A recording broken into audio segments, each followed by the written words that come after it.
Being aware of the weather, the various ways in which the weather manifests in the present moment, is also a way of bringing you into the now, to feel the breeze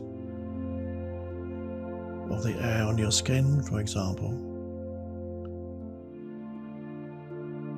Listen to the sounds of rain or the wind in the trees.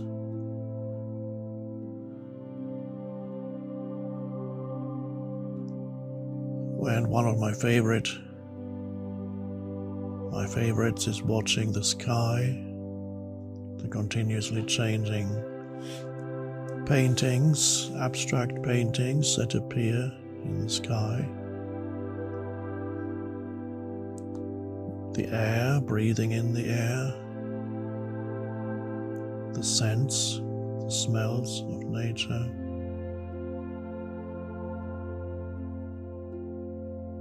And taking in the entire energy field that surrounds you.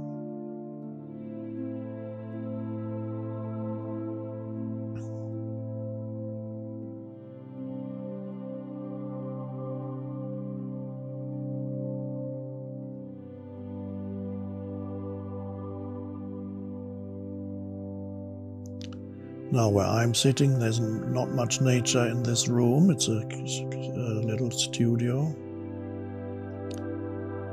but that's okay.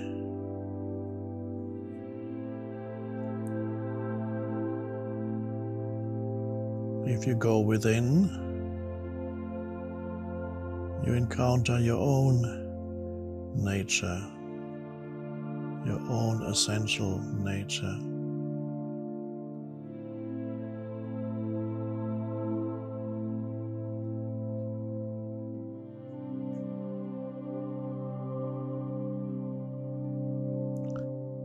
I believe it was Ralph Waldo Emerson, the American writer, spiritual writer, 19th century,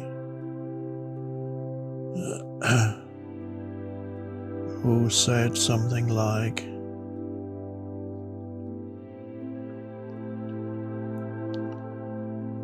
"The wick of individual life runs deep into the oil of pure being." That's an interesting analogy and quite a powerful one.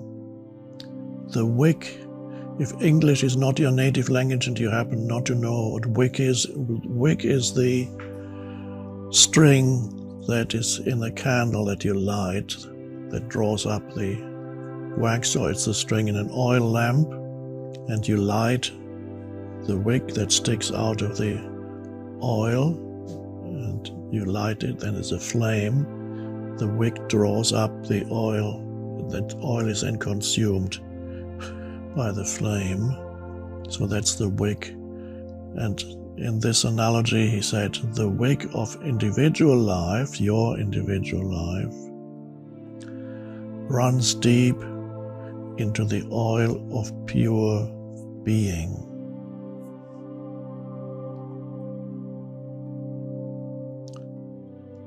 So that means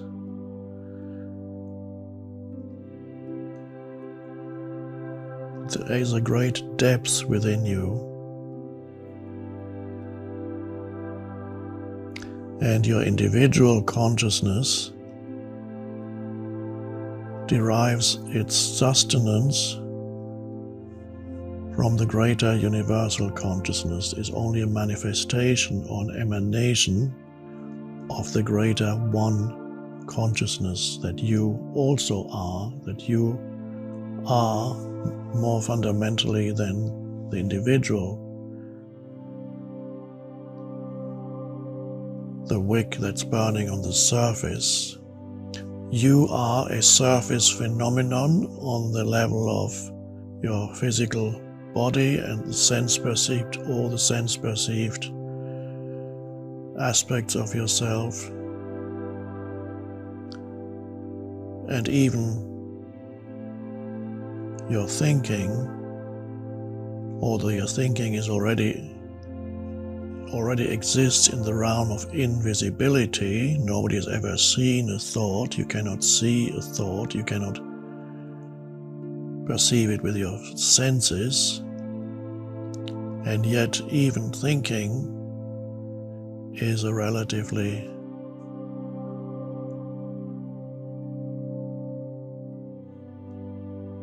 superficial or surface phenomenon. It belongs to the dimension of your individual form.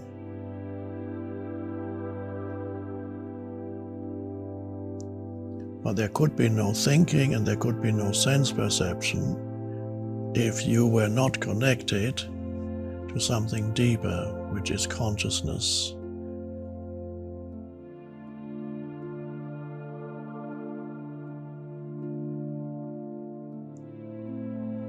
So you are an emanation of something very profound, very deep,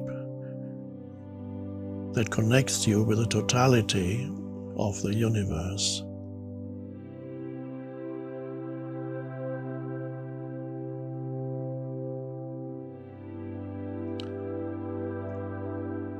Now, the important thing is to realize the truth of this directly, which means to sense that depth in you, here and now, so that in addition to knowing yourself as an individual person,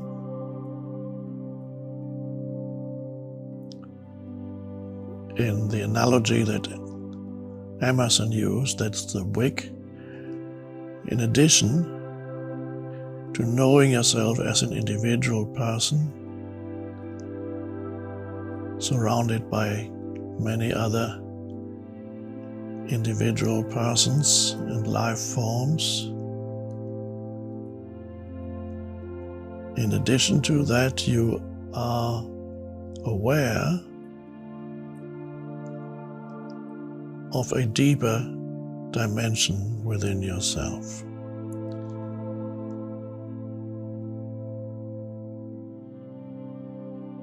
And when I say you are aware of it, may not be totally correct, because the awareness, when you become aware of your own awareness, when you become aware of the fact that you are conscious right now, and you can only become aware of that if for a moment there's no thinking, and yet you have not fallen asleep. For a moment there's a cessation of thinking, like now. What do you need to think about now? Nothing. For a moment there's no thinking. In that moment there's a stillness, an alert stillness. That is the awareness of who you are beyond your individual form. That is the beginning of the pure being that Emerson speaks of. It's not that difficult, especially here, right here and now, where you're not being disturbed, hopefully, by all the demands that the world normally places upon you. It's not that difficult here and now to have these brief moments, and perhaps even longer moments, when you are aware of an inner alert stillness. Cessation of thinking. What remains is consciousness. Prior to thought.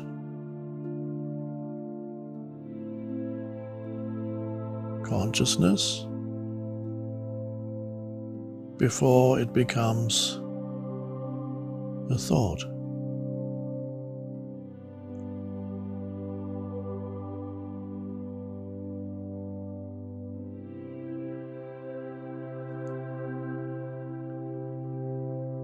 And that I sometimes describe as the deep I, as opposed to the surface. I'm not talking about this I, because that's also an interesting analogy, but I'm talking about the first person singular I, pronoun.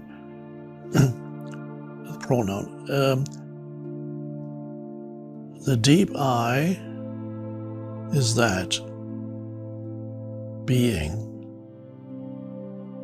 the I am, awareness of the I amness, beingness. The surface I that you normally identify with, and that normally when you use the word I in everyday usage, you refer to the surface I, your personality, the person that you are, the bundle of thoughts and emotions that make up the personality. That's the surface I. And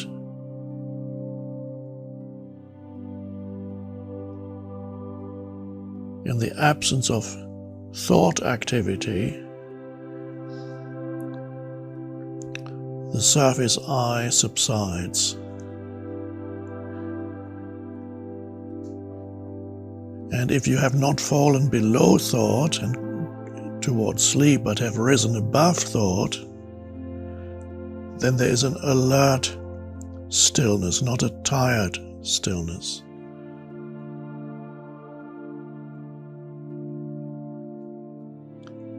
That is the essence of who you are, as that is the unconditioned consciousness.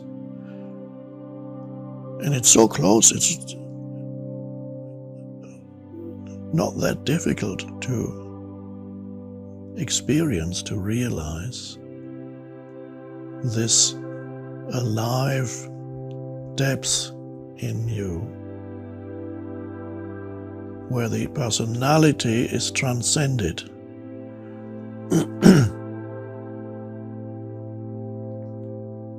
Although you still have or you still are for a while, of course, also the surface self is still there.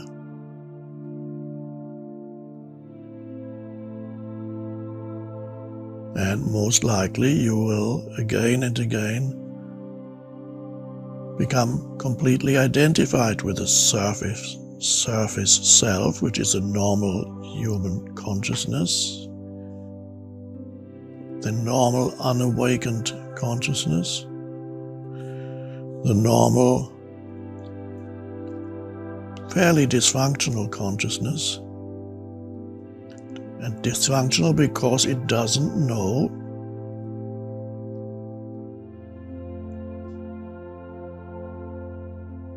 its own depth. It doesn't know the root. You're, in other words, dysfunctional because you're out of touch with yourself. Yourself meaning the deep I, the unconditioned consciousness. If you cannot sense that,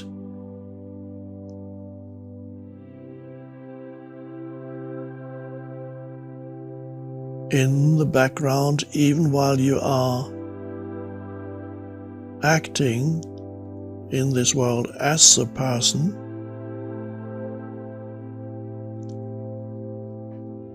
you can still, this is the aim of awakening, means if you are awakened, first you have glimpses of awakening, where you can sense yourself as this deep I, That's fine. And then the glimpses are a little longer. And then you may find gradually in your everyday life, you can live from that deeper place. That changes the way in which you think. Habitual thoughts are still there, but a deeper intelligence flows into your mind. Your thinking becomes creative, more alive, less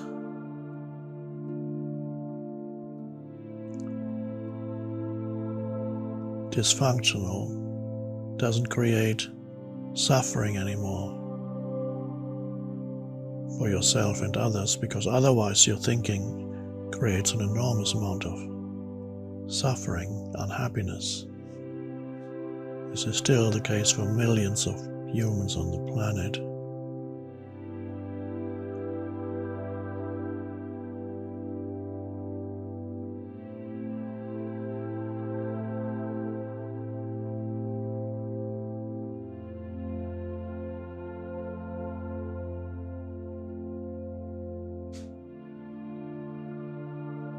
So the deepest meaning of Shakespeare's words, "To your own self be true,"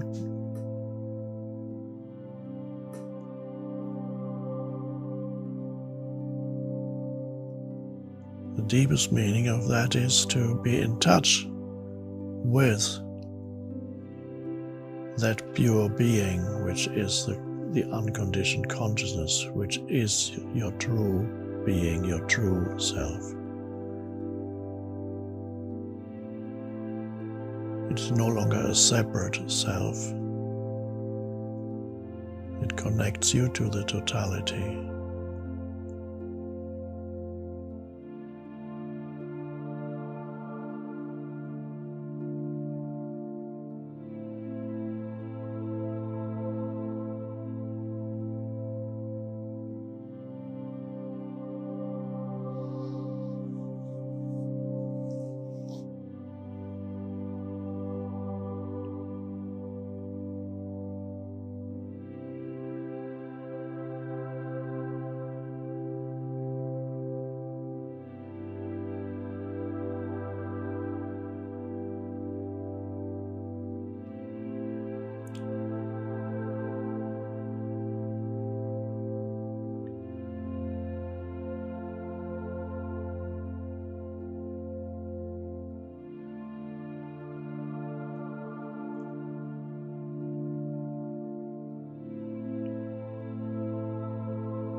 So this frees you from the prison of your personality.